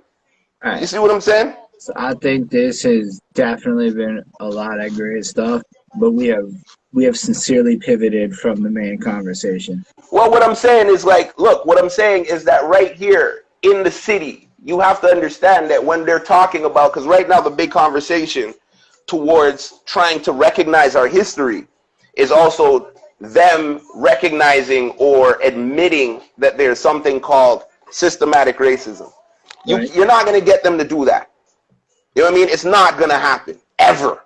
No matter if a police commissioner says it so that you can shut, you know what I mean? They're not going to put it on paper, bro. You cannot legislate tolerance. You understand? But once you start talking to them about their cultural intolerance and how their cultural protectionism in Quebec has stifled cultural evolution in anybody else's community, other than the communities that they deem fit, other than the communities that will follow along with their system. So we can't say that there are no successful black folks out here. I'm half Haitian, right? The Haitian community, we got money. You understand? We've been out here. We've been, Dogmatic and these guys kicked open the doors way before. Hip hop is an Anglophone expression. It came from the States. It was born out of Jamaica. So you would figure that we would be at the forefront. And I'm not saying that there's anything wrong with French versus English, but I'm just saying, for us to understand where our history is supposed to be going, then you got to understand where we are. And then you have to understand the mindset of what we are. And then you got to understand how to defeat the mindset of where we are. You know what I'm saying? We can't speak about building like an archive, a history archive is going to be great, but that does nothing for Hip Hop Montreal. It does nothing for the scene, right? Other than making sure that our history is somewhere documented. But right now, we need financial wealth. We need to make sure that our brothers and sisters are building their financial worth. They're building their pockets. They're making sure that, you know what I mean? And to do that, they have to get free. You understand? To get free means that you start seeing the matrix. You start seeing the matrix that they played out in front of you. You know what I mean? Right now is the best time for us to all internalize and learn this history while we also learn who we are. You feel me? Because, they locked down the world. They didn't lock down the world to tell you to go to party, right? I've been off stage. I live my life on stage. You know what I mean? I'm on stage twice a week, 3 times a week. I've lived my life. I've been unemployable for the last 10 years. I've worked in music and nothing but music for the last 10 years. But that's because I detached from the matrix a while ago. You know what I'm saying? By gaining my history, by getting the information that I needed to get, right? So for our brothers and sisters, and when I say brothers and sisters, I mean all of us, you, me, all of us. For our brothers and sisters to get free of this system, they have to get their history down, and they have to be able to also understand the system that's kind of built around them. Once you get the parameters, you know what I mean? Like you can't start to live outside of the box until you understand the box. You feel me? I agree. Learn all 4 corners and what's on the ground, and then we break outside of the box. So, to turn around and say like, how did I find my way into music is by breaking out of that box and by making sure that I pay homage to this history some way, somehow. So you know what I'm saying? Shout out, as I said, Rufus Rockhead, who basically battled the beast of the Quebec government. You know what I mean? Battled that initial wave of intolerance that we are faced with now. Shout out Dudu Boissel. you know, and, you know, as we were saying in the first video, you got people like, you know, LDG, Sound Supreme, Flight, you know, Chuck Ice, you know what I mean, coming right down to Shades of Culture and Masters at Work, Autobot, you know what I mean, all the brothers that laid the foundation for us to be able to just get up to the 2000s and 2010s and stuff like that. You feel me? Right. Man, like, you're a very knowledgeable dude. That is like the best word for it. Cause man, this is like sitting in school, but not in the bad way, in the kind of way where you engage and actually like interested in what's being said. So, yo, man, I appreciate this. Yo, no, thank you for having me. I know I talked your ear off, I know, but you know what I mean? Like, it's when people, when it comes down to the history of the city, I just, like, you know what I mean? Like, it's Man, right here with me, you know what I'm saying? I like it though, because I feel like, let's say you did want to start today, right now. You just wanted to start, go rap. You wanted to understand who to pay homage to. It's not the simplest thing. Like, we tried to Google this stuff. So we have a list of about 800 names we could find. That's about it. But there's no social medias. There's no like anything's attached to these random names. Maybe we could YouTube and find some people, but the truth is, I couldn't even confirm if that random video I found is the random name on that list. You know, like, so I realized we've reached this point where, sure, let's say like 2008 and beyond, because of Facebook, a lot of this stuff is tracked. But before that, it's like it just goes black. Maybe a little bit longer if MySpace is still has stuff. I don't know, but it just kind of goes blank before that. There's not a lot of stuff, so it's just I appreciate even just having these things to Google these names like the guy you were talking about. Rufus, Rockhead, yeah. Don't worry, Hey, that I'm guy gonna send is you a like, list as well. I bet that guy alone is like a 15-minute YouTube video I could make just on that dude one day. Just because you talked about it, I was sitting there, I'm like, this guy sounds fascinating. Bro, I'll be honest with you, man. Like Rufus Rockhead alone could be a television show. It could be a whole Netflix I series. believe You know that. what I'm saying? A real period piece, but a period piece that represents us. CBC, man, somebody got to get on it. You know what I mean? So yeah, we start by talking about it, and we you know we build on that. And I like that idea of incrementally building stuff. And you're right. In and of itself, maybe one thing doesn't move anything, but one thing leads to somebody else doing the next thing, and then collectively you create the chain it is. Because man, who knows what happens a year from now? Maybe everyone's at home and everybody's on Instagram Live sharing stories for the next year, and we end up making it a thing. And then all of a sudden, we do have that history put down. Because I agree with you. I used to think I knew stuff, and then I started learning a lot about history and a lot about just different angles of legal elements. Or like, you know what's a mind fuck? The history of the police in most places and where it starts and why it starts in a lot of places is a mind fuck, right? Because in Yeah, a lot of places, and here's an example, the RCMP's existence was to displace Native Americans or Canadians, I don't know, whatever, so that we yeah, could take over the land yeah, and then protect us from them. So yeah. when you see about a bunch of issues in 2020 where there's a certain prejudice, it's like, how many of us really know that in 18 whatever, that's why they existed in the first place?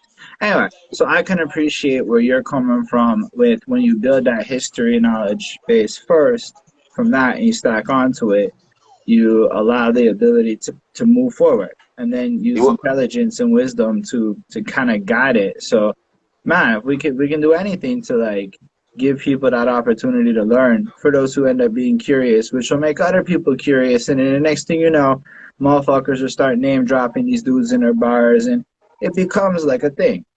And it's possible. Maybe I'm being idealistic. Sometimes that happens, but no, but I mean, dream big. but it starts somewhere, right? It starts somewhere by us creating that wave, creating that history, creating that, you know, there's that show, that Jason Momoa is in. He plays an indigenous warrior, you know, but they basically go through the history of like the Hudson Bay Company, Mm, right? now I'm At interested. Frontier, right? It's a show called Frontier. It's a really dope show. You know, if anybody gets a chance to check that out, it'll tell you the, like, I don't walk into the Bay. You know what I mean? My mom, like, that's where my mom shops and stuff. But if you start understanding, you know, we got to start voting with our money. You know what I mean? And we Mm, got to start protesting with our money. You know what I mean? okay. Like, there's no reason for me to be in there. You know what I mean? For me, I feel like anytime those doors open, we are continually spitting on another, like, on another indigenous grave. And understand, we'll get into this conversation another time, but, like, you know, my people here, you know what I mean, across North America, we are the true indigenous. We've always been here. You know what I'm saying? So, you know, the reason why they're really going at this rebellion and why they continue to go at us as a community, why you see all of this shit happening with George Floyd and all of this other nonsense that happens or whatever, is because they understand who we are. They understand our claim to the land, and they are trying to make sure that they demote that claim to the land by attaching us to this slave ship story, and to the story that we were less than a people. You know what I'm saying? That we did not, that we were brought here by them. You understand? Fuck out of here. You understand? They don't want to tell us nothing about the Choctaws. They don't want to tell you, look, I tell you, go check out this another indigenous film, something called Rumble, The Indians That Rocked. It basically traces the history of music from the indigenous perspective. Your eyes are going to be straight up opened to a lot of shit, and you're gonna hear a lot of the history that they tell the natives that they don't tell us. You know what I'm saying? That they don't tell us. So these are things that we need to start really tapping into, and this all locks right into the music. This Right. goes into, like, you know, us being able to understand, because I, I don't want pop power. I don't want popular power. I don't want pop culture power. Right. That's bullshit. You know what I mean? We need solid ground.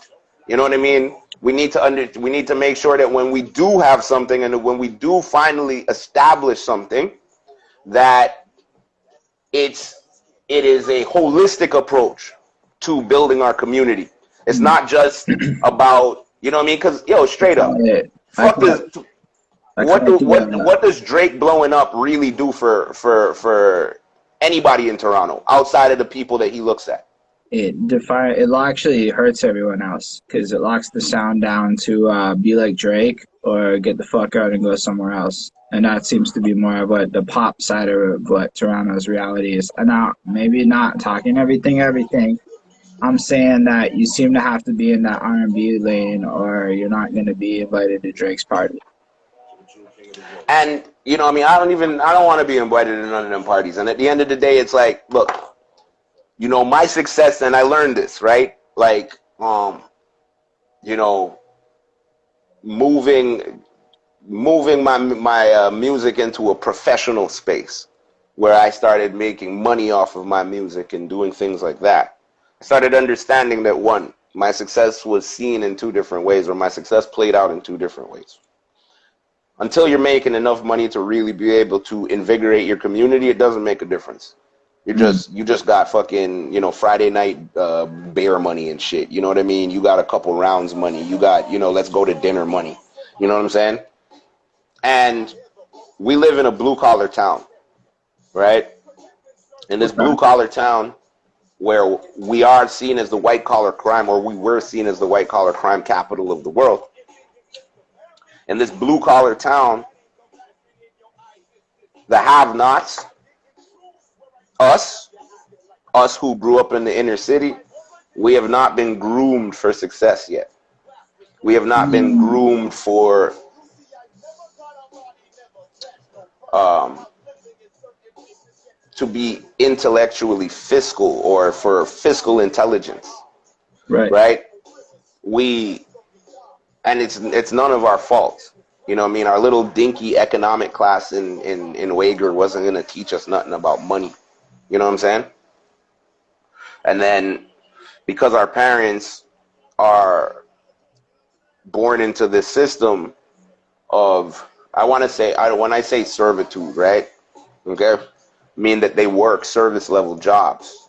You know what I mean? And a lot of them don't um, see their way out of those service level jobs, because these jobs were given to them as a safe place. You know what I'm saying? Yes, this is something I can relate to a lot what you're describing, just from where I come from. Yeah, it was given to them as a safe space. It's hard to try to blame our parents for not having the time to teach us how to be more financially, apt. You know what I mean? Um, and we can't really blame our teachers because they're given a curriculum that is kind of forced down their throats by the government, Mm, right? that's facts. Big Our fact.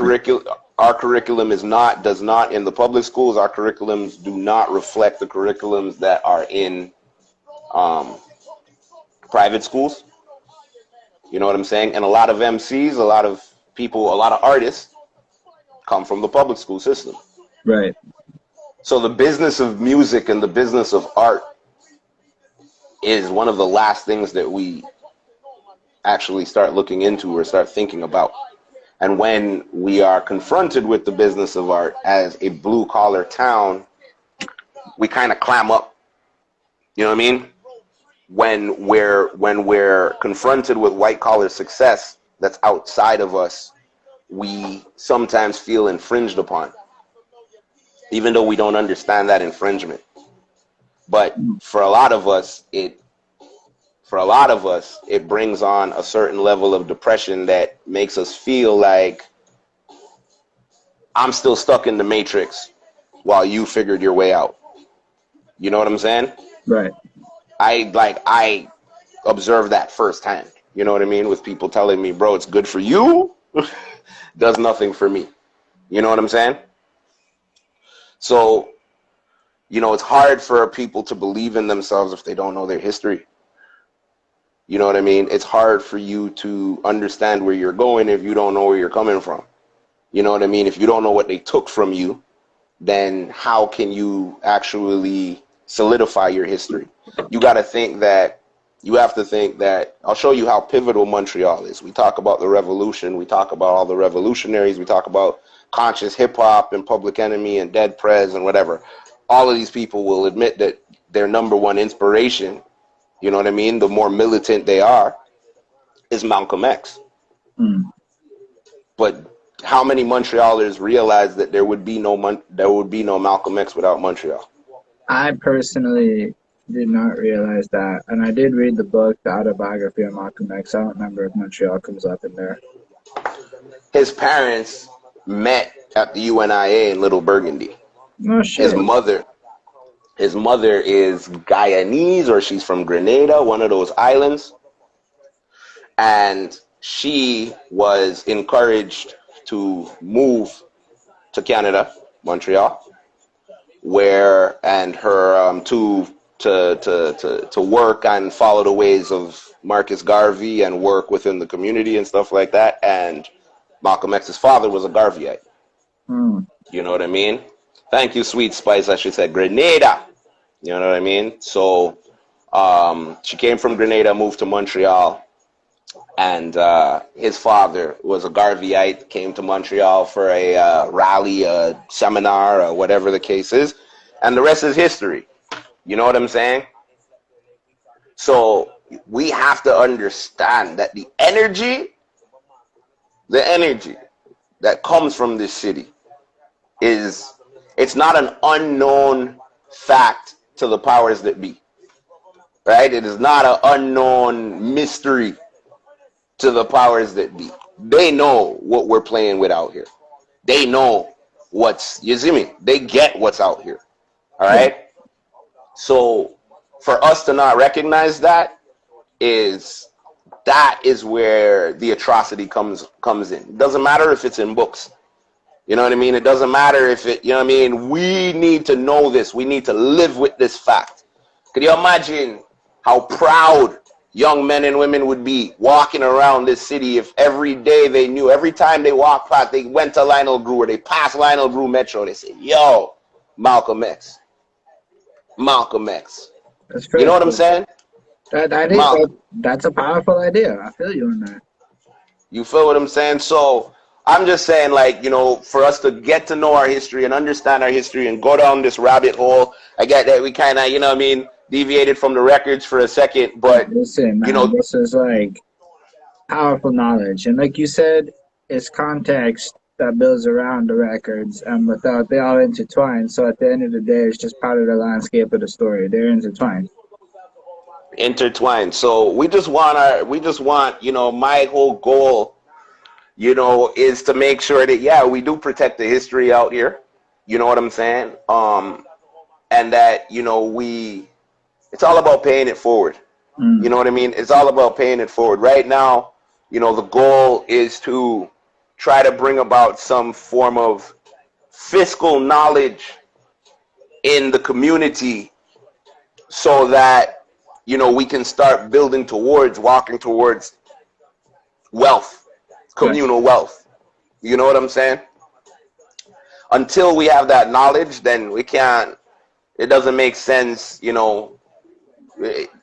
Too much else is like, you know, shout out all of our brothers and sisters that are out there. And we do have some great Montrealers that are out there. But even, you know, me, myself, like talking about my new project that came out or something that Narcy does. Husser is out there doing his thing right now, and Mm. he's doing it big. You know, there's so many, there's who is it? Is it Snack? And, you know what I mean? You got all these guys from the city, but the infrastructure isn't there for them. That's fact. And that's, you know, this is largely in part to our silence. This is largely in part to our docility. You know what I mean? I believe that, you know, Canada was constructed to make us docile. You know what I mean? The socialism of the country, which we depend on, you Mm. know what I mean, doesn't necessarily light a fire under you. You get what I'm saying? I do. That makes Hip sense. hop was born out of extreme poverty. Hip hop was born out of necessity. Hip hop was born as an expression, as a way to fight your way out of something. You know what I'm saying? But you know, the fact of the matter is that, you know, we get grant money. You know what I'm saying? So if you're savvy enough, if you're smart enough to have somebody write those grant papers up for you, and I was smart enough to have somebody write them grant papers up for me and grab some of them some of that grant money. You know what I mean? Trust me, if you're an artist out there, don't leave none of that money on the table. Figure out which grant fits you, and if none of them fit you, create a grant. You know what I mean? Most people don't realize that you could create grants. Most people don't realize you could call up Canada Council and say, yo, bro, this is my project. I don't know what I fit. And they'll tell you where you fit. You know what I mean? Factor, all of these people. They have to give out the money. You know what I mean? They're never going to hang up on you. You see what I'm saying?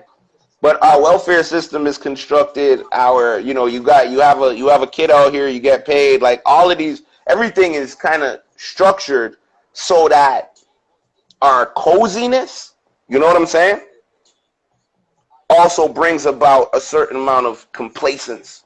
Mm. You feel what I'm saying? You know, and it's only when you detach from that cozy structure, when you refuse to write grants, when you refuse to rely on, you know, the government's, you know, pay structures, when you refuse to do all of that, which is where I placed myself. You know what I mean? I put myself in this space where I was like, I don't want no more grants because these grants come with, like, I'm not a puppet, and they all come with strings. You know what I'm saying? Everything comes with the string. You got to Hey, report to people. what kind of a string comes with a grant? Like I know nothing about it. I never. I mean, there's stipulations with every grant. Like, you know what I mean? Sometimes they got to monitor your progress. Sometimes, you know, you have to deliver, you know, you always have a deadline. You know, there's a certain criteria that you got to meet. You know, there may be certain, what's the word that I'm looking for? Like, you know, if they tell you that it's about storytelling or they tell you it's about whatever, then you got to make sure your project is just based around storytelling. Like, there's always, every grant has its own criteria, stipulation. Maybe you can't use the money to, like, if you're getting money as an event producer in Canada, then they're going to tell you that you can't use the money to pay American acts, or you can't use it for flights, or you can't use it to bring about international talent. Or if you already produced your album, right, they might tell you, well, you can't get the money. It's not applicable to those who already produced their albums. You know what I'm saying? So there's always a loophole. There's always a string that comes along with a grant, right? So, you know, nothing in life comes free. Granted, grant money is something that all young artists should tap into, right? Especially if you don't have the resources to produce your art. They'll give you money to live. They'll give you money. You can figure it out. But there's sacrifices that need to be made along the way. You know what I'm saying? Like anywhere else. But we're in a situation that American artists aren't in. You know what I'm saying? You could get grants to film your video. You could get a grant to literally run your project from top to bottom. You can get a grant to research the material. You can get a grant to book the studio. You could get a grant to record the material, to produce it, to master it. Then you could get a grant to market it. You could get a grant for your video. You could get a grant to put your website together. You could get a grant to like push your single to radio. They will give you a grant in Canada to literally become Drake. If you're smart enough and you're savvy enough and your music is good enough, right? You can be able to use this money to an advantage that most artists can't. So a lot of our artists in the 90s would not have existed. As I said, Northern Touch, Cardinal Official, The Circle, all of that was grant money. You know what I'm saying? A lot of the videos that we've seen coming out from Canada, a lot of the vinyls that we've seen pressed, a lot of that, it was grant money. Me, in 2006, putting out the first independent solo album out here, grant money. You know what I'm saying? All of that was grant money. You feel me? Right? Like, Bless beat me to the punch of putting out the first solo hip-hop album because he got DKD behind him. He had Aquarius behind him. They put some money on Premiere and on Guru and whatever the case is, and they figured it out. But, like, as an independent, as being self-sufficient, as whatever the case is, you know, a lot of us had to rely on grants to survive. And I just realized that the longer I was dependent on these grants was the further away from fiscal self-sufficiency that I was. I wasn't thinking about, like, because, you know, as long as, like, you had that money to, like, pay your rent for the year and you had enough money to, you know, make to produce the project, you didn't really care about the rest. You know what I'm saying? So it just kind of came down to, I was like, look, I got to detach from this so that I can really care about the top to bottom. So I have a question then. Hypothetically speaking, you approach the grants different and you come in with this plan where you're going to use the money, but you use it in a way where it just stacks towards sustainability. Does that maybe, like, I hear what you're saying. You're saying that the availability of the grant ends up creating this loop upon which you kind of get dependent on it, and so it doesn't necessarily give you the sense of independence. But can you kind of like flip that? Let's say you came in with the knowledge of sustainability and you focused all the efforts on that, then in a sense you're pimping the system, no? Well, look, one, just know that grants aren't, and I have to say this, like, just in case, you know, anybody, SoCan Canada Council, grants aren't set up to create a long-term sense of sensibility, right? They're not set up for you to invest in. But yes, if you're smart and you invest your money, which is what you should be doing from jump, and like I was 22, you know what I mean, around 23, somewhere around that when I got my first grant. I didn't know nothing about investing my money, you know what I mean? Being, you know, smart. Like, I walked into the bank with a big check and, you know, they looked at me like lunch, you know what I'm saying? So you got to be smart, you know what I mean? You got to be smart with what you're doing out here, and you got to know, you know what I mean, what you're doing when it comes to, like, you know, putting your chips towards something, you know what I mean? So, yeah, I mean, if you want to flip it, you can definitely flip it, and that's what I encourage everybody to do, you know, is making sure that you do figure out a way to grow your money along the way, you know? Yeah, and I don't mean anything bad of like illicit or whatever. I'm just saying there's ways to probably within the rules of the grant use that money in towards something. You know, that's all I'm saying. There's probably No, intelligent ways. straight up. And if enough of us got grants at the same time, then you're really looking at boss moves. You know what I'm saying? You know, like fund a YouTube channel as a promotional opportunity, like things like that, which give you the skill set. I wonder if in that research thing you could pay for a skill share or one of them fucking online class things and just get that education to go teach yourself like some Adobe product or whatever. Like this is where my brain was going to be clear with Well, I mean, you can get grants for that. Just that. remember That's this. amazing. Yeah, there's grant money. There's grant money for everything. You know what I'm saying? So just look into that grant money and be able to like figure out, you know what I mean, where we're going and what we're doing. You know what I mean? What you're doing with that grant money. But like, there's grants for everything. Don't get me wrong. I'm not saying that grants are bad. I'm just saying that don't become dependent on that system after you've been able to, you know, get into that loop. And I really appreciate that point because it is a huge threat, that, especially for young people, that they may not take the time to learn maybe some of the harsher consequences of economic realities if you become dependent on it. But so I think you're right. It's absolutely worth keeping that in mind and not to vilify the idea of a grant. It's just interesting. Like it's stuff I wouldn't really think about. Like, I'll be honest, before this conversation, I never even thought to Google if anything I'm doing is applicable for a grant. I never even thought to Google that before. I've Come never, on. so like honestly to me it is very fruitful. So again, appreciate that knowledge. Yeah. All They're right. not out here to teach us. They're not out here to make sure that you win. So that's all I'm saying, right? Is like Google, you got Sodrak, you got Calc, Sodrak, you got Calc, you got Factor, you got Canada Council, and I mean the list goes on. Quebec gives grants, Canada gives grants, small private bodies give grants.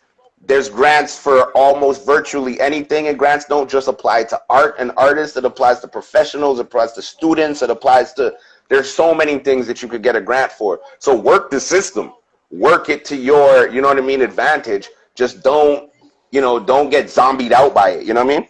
Yeah, I respect that a lot. Yeah. So, you know, so that's, I mean, that's about that. That's about that. I know you said you wanted to, you know, we wanted to touch upon, you know, some of the project and a little bit more on like, you know, I guess what, you got any more questions related to this hip hop stuff or what? What are we doing? I mean, we are coming up on 2 hours almost. It's probably Okay. gonna be like hour 50. I don't know what it is after it's done. So it's up to you if you want to keep going or if you want to call this like the end of a part one. Yeah, man. And I think the people got a good amount of knowledge. I think we'll be back soon enough. You know what I'm saying? yes. Definitely. I know you told me to plug. You Oh, I told me to got talk told about right now, 30 seconds remaining. So you know what I mean? Just let people know that they can hit us up. Foreverpreach.com. I Yep. will be right here next next week? Soon enough? Couple Soon weeks. enough, we'll We'll be figure back. it out. We'll make it happen. Thank you. Take care, man.